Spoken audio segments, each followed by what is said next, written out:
Bruchim habaim, and welcome to the Brit Milah ceremony for the newborn son of Aaron and Kim. It is my distinct pleasure to be here today to celebrate with you and to join along with Rabbi Kassoff as we welcome this baby into our community. Sorry, Rabbi and photographer. The words Brit Milah literally mean the covenant of circumcision.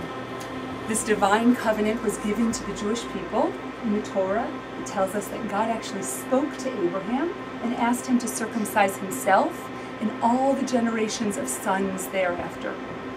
So for a Jewish person, the circumcision serves as an indelible sign of their commitment to God and to their Jewish community. This is truly a joyful ceremony that we'll be a part of today, and we're celebrating this child's being in this world and our hopes and our dreams for this child's future. It's very appropriate that both sets of grandparents and the aunt are here today because it truly does take a village to raise a child. None of us can do it alone. Those of you who are parents here know that. Although many of us would like to do it alone and be independent, we really can't. And simply by being here today, each and every one of you is reminding this family that they're not alone and that they can rely on you every step of the way to help them to bring this child to a productive adulthood. As I told you before, this ceremony has three distinct parts. The first part will be the milah, or the circumcision. The second part will be done by Rabbi Kassoff, and that's the baby naming ceremony. And the third part will be done back at your house, and that will be really the most fun part, which is the su'udah, or the festive meal to celebrate that we've just done this commandment together. So we're going to start our ceremony with the lighting of the two candles, and I will ask Aunt Michelle to start.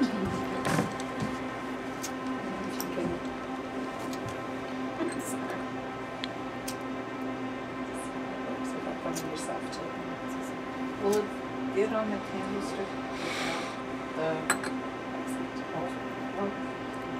Flame is back. Excellent. The three of you can pose together for a photo. That would be great. Beautiful.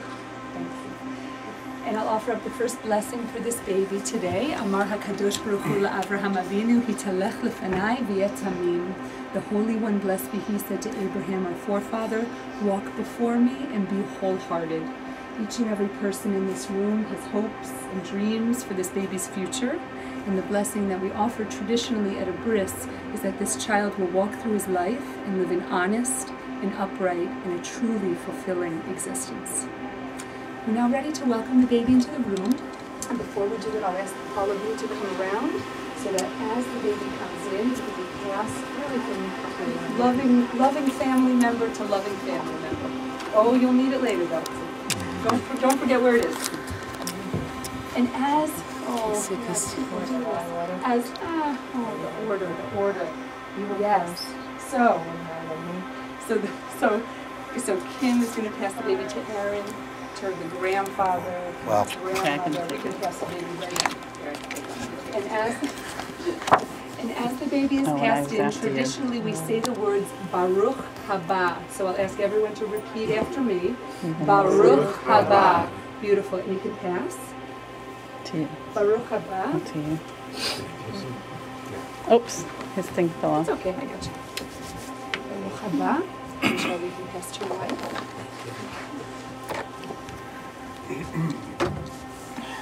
And then to Michelle. Okay. She's challenging herself. Aww. Sweet. Doing this one, that one.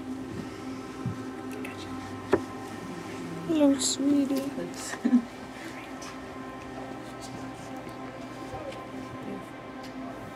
Baruch haba. Oh, blessed be the one. Baruch haba. Blessed has been the one who has been welcomed on his 8th day of life. And you can all come in and we'll shut the door. Because now that we've welcomed one honored guest, we're going to welcome the spirit of another honored guest, and that's the spirit of Elijah the prophet, Eliyahu Hanavi. And many of you may know Elijah through our Passover Seders, where we welcome Elijah. And also through our Havdalah ceremonies at the end of Sabbath, we welcome the spirit of Elijah, who hopefully will be the harbinger of our Messiah. But today we welcome Elijah in a different realm. We welcome him as the Malach HaBrit. The Book of Kings actually tells us that Eliyahu lived during the time after King Solomon had died. And during this time, the Jewish people were divided in two. And one of the divisions of Jews actually stopped this covenant. They stopped this circumcision. There's a lot of controversy about why this happened, but it actually did happen. And Elijah knew that this was a time when Jewish families came together. They brought their communities together to really reaffirm their faith and to reaffirm their hopes and their dreams for their baby's future. Obviously, Eliyahu won and succeeded in making Brit Milah something that we continue to do as Jewish people.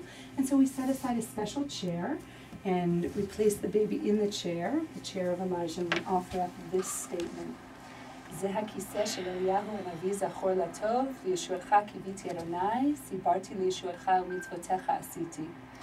is the chair of Elijah the prophet of blessed memory. We hope for your salvation, we pray for your deliverance, and while we wait, we continue to perform your mitzvot, we continue to perform your commandments.